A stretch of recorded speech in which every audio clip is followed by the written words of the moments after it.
Mise en circulation des billets à valeur faciale adaptée de 1000, 5000, 10 000 et 20 000 francs congolais, y compris la sensibilisation qui a précédé le lancement.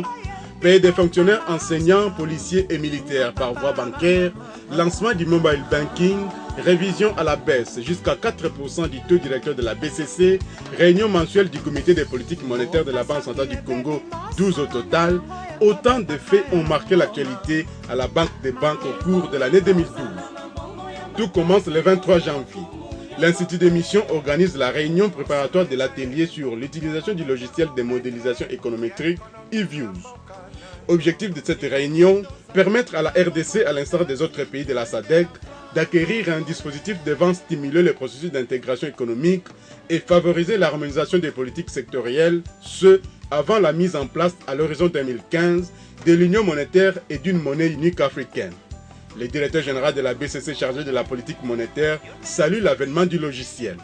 Mon vœu le plus ardent dans la perspective de l'organisation d'ateliers sur le logiciel eViews est d'entretenir les connaissances théoriques des cadres congolais en économétrie, de stimuler la recherche dans les domaines de la modélisation économétrique.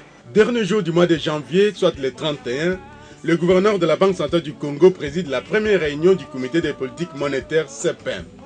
Première réunion, premier train de mesures prises, entre autres points examinés, la situation des prix au lendemain de la mise en application de la taxe sur la valeur ajoutée TVA, la croissance économique devant passer de 6,9% en 2011 à 6,6% en 2012.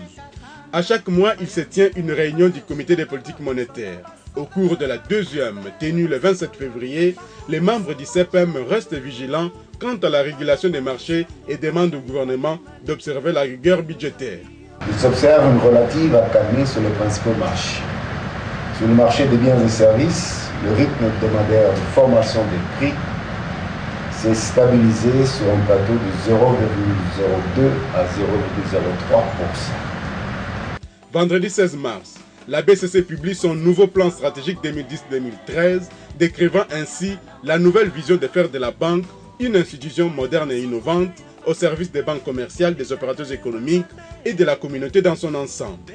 Après plusieurs tentatives dans la mise en place de la monnaie électronique, il fallait attendre le 23 mars pour que la société privée des télécommunications Airtel, en collaboration avec la BCC, lance le mobile banking appelé à accroître les taux de bancarisation en RDC à 22% et permettre aux Congolais d'envoyer et de recevoir de l'argent à partir de son téléphone, voire payer ses factures. L'introduction d'un nouveau service dans la gamme des produits et services financiers existants constitue en soi un événement marquant pour tout banquier. Lorsque ce nouveau service a pour conséquence une augmentation significative du taux de bancarisation du pays. Longtemps considéré comme le taux le plus élevé de la sous-région, la BCC décide de baisser son taux directeur. Il passe de 20% à 17% après plusieurs mois. Le coefficient de réserve obligatoire, lui, reste maintenu à 7%. La décision est prise lors de la troisième réunion du comité des politiques monétaires fin mars. Nous sommes au mois d'avril. L'Institut d'émission procède à l'ouverture de la formation sur le logiciel de modélisation économétrique eViews. C'est Madame Béatrice Koukabou, responsable de la formation à la BCC, qui ouvre les travaux.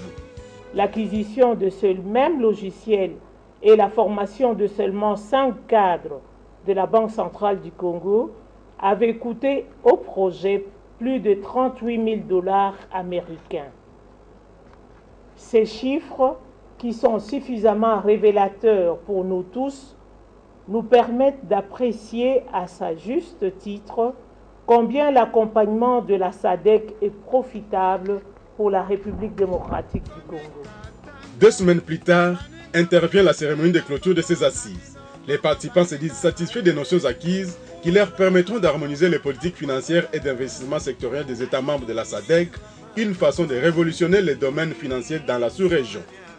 La formation visait essentiellement l'utilisation du logiciel, a visé l'entretien de leurs connaissances théoriques en économétrie et a visé la stimulation à la recherche dans le domaine de la modélisation économétrique. Bien auparavant, à la 4e réunion du CEPEM, la BCC recommande au gouvernement de maintenir le cap dans la stabilité du cadre macroéconomique et souligne la nécessité de conforter son matelas en devises étrangères. Il faut que la Banque centrale s'en tienne à sa programmation, de faire en sorte qu'elle puisse mettre à la disposition de l'économie la liquidité adéquate. Renforcement des capacités oblige, la BCC organise une formation sur l'utilisation de l'iPad, outil de travail très avantageux devant accompagner les cadres et agents de la BCC dans leur travail de tous les jours. Notre souci, c'était surtout comment améliorer le rendement des cadres de direction de la BCC avec cet outil. Admettons que maintenant, là, un cadre de la Banque centrale veut envoyer un document urgent quelque part par le scannage, mais il y a coupure d'électricité. Qu'est-ce qu'il va faire? Son iPad se transforme en scanner, il peut scanner un document directement et l'envoyer par mail. Quelques jours après, l'Institut d'émission forme ses agents sur les techniques d'élaboration des états financiers. Les animateurs des institutions de microfinance, tous ou presque, sont conviés à ce renforcement des capacités. Il a pour objectif non seulement d'améliorer les connaissances de base en comptabilité, mais aussi et surtout de permettre à ces institutions de produire des états financiers fiables et de qualité selon des normes standards et qui, in fine, traduisent l'image fidèle de ces institutions sur le terrain. Pendant ce temps, les CEPEM se félicitent du volume des réserves d'échange qu'a atteint le pays. Elles sont passées de plus d'1,2 milliard de dollars américains fin décembre à plus d'1,330 milliard de dollars américains au 18 juin 2012. Ce sont 7,6 semaines d'importation des biens et services que vient de réaliser le pays.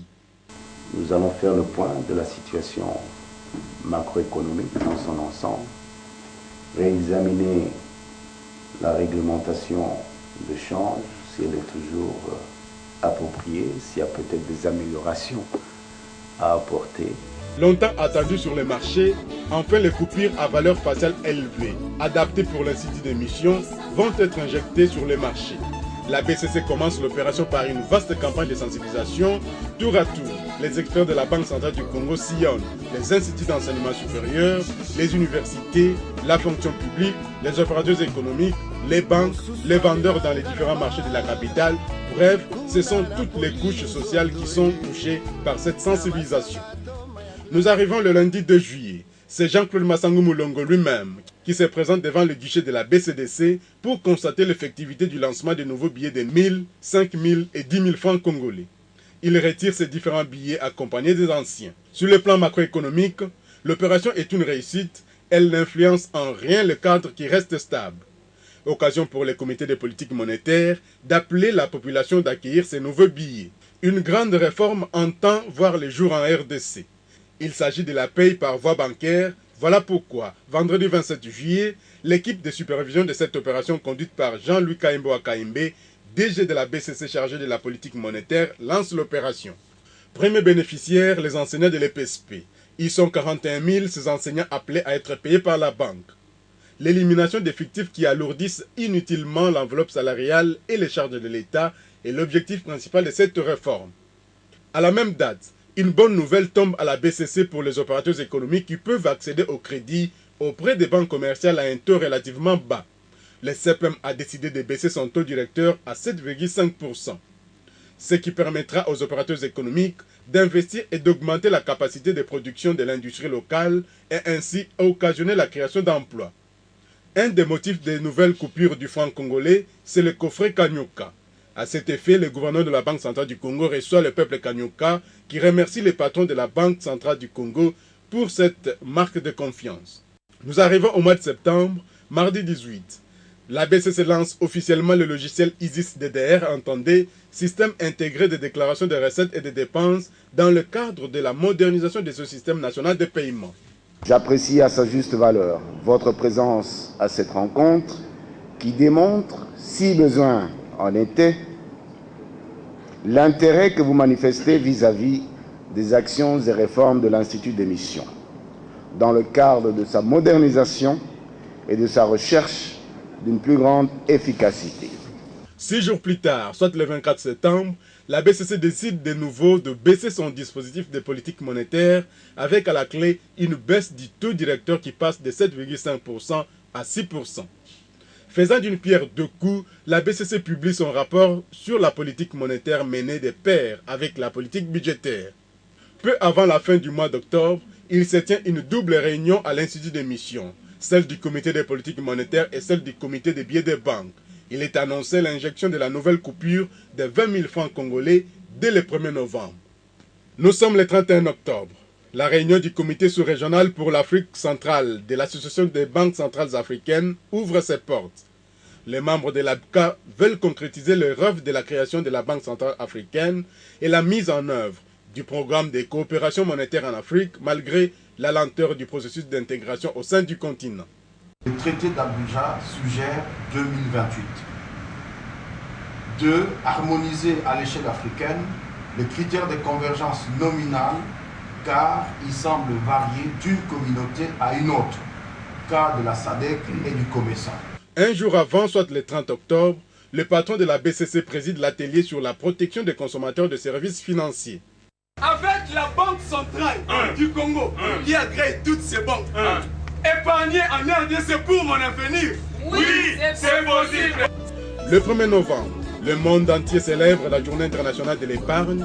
La deuxième édition pour la RDC est célébrée avec confiance, vu le succès récolté au cours de la première édition avec l'ouverture de 10 comptes bancaires en faveur des élèves. Je vous exhorte à plus de créativité et d'ingéniosité afin d'offrir des produits d'épargne adaptés aux besoins de nos enfants. Pendant ce temps, les membres du comité des politiques monétaires évaluent la conjoncture économique au mois de novembre 2012. Il se dessine que tous les segments des marchés sont bons. Nous sommes au mois de décembre. Le comité des politiques monétaires tient sa dernière réunion de l'année qui indique que la croissance est restée rigoureuse et les estimations la situent à 7,2%. La structure va plus loin et décide de baisser son taux directeur qui passe de 6 à 4%, même s'il est encore élevé par rapport à celui des autres institutions bancaires, mais une avancée significative est réalisée. Donc la monnaie est restée stable, très stable même. Elle a vacillé entre un taux de, pour reprendre le langage de la rue, 91 et 92. L'année 2012 touche à sa fin à l'Institut des missions. La haute direction de la banque présente et échange les vœux avec l'ensemble du personnel. Une occasion pour le gouverneur de dresser le bilan de l'année qui s'achève et de faire les projections pour l'année qui pointe à l'horizon. Jean-Claude Massangou dit déjà au revoir à son personnel après avoir passé 15 ans et quelques jours à la tête de l'Institut des missions avec plusieurs réalisations qui resteront gravées en lettres d'or à la BCC. Tout compte fait, 2012 a été une année pleine de réalisations à la BCC, taux de croissance économique de 7,2%, un taux d'inflation maîtrisé situé à 2,72%, une politique budgétaire rigoureuse, une stabilité monétaire remarquable dont le taux d'échange s'est situé au voisinage de 920 francs congolais de dollars américains. Les réserves internationales d'échange ont été importantes jusqu'à atteindre 1,6 milliard de dollars américains. Tout cela grâce aux efforts fournis par l'équipe dirigeante de la Banque centrale du Congo sous la houlette de son gouverneur Jean-Claude Massangou Moulongo, mettant en pratique les directives du gouvernement Matata Pognon sous l'impulsion de Joseph Kabila Kabange, président de la République et chef de l'État.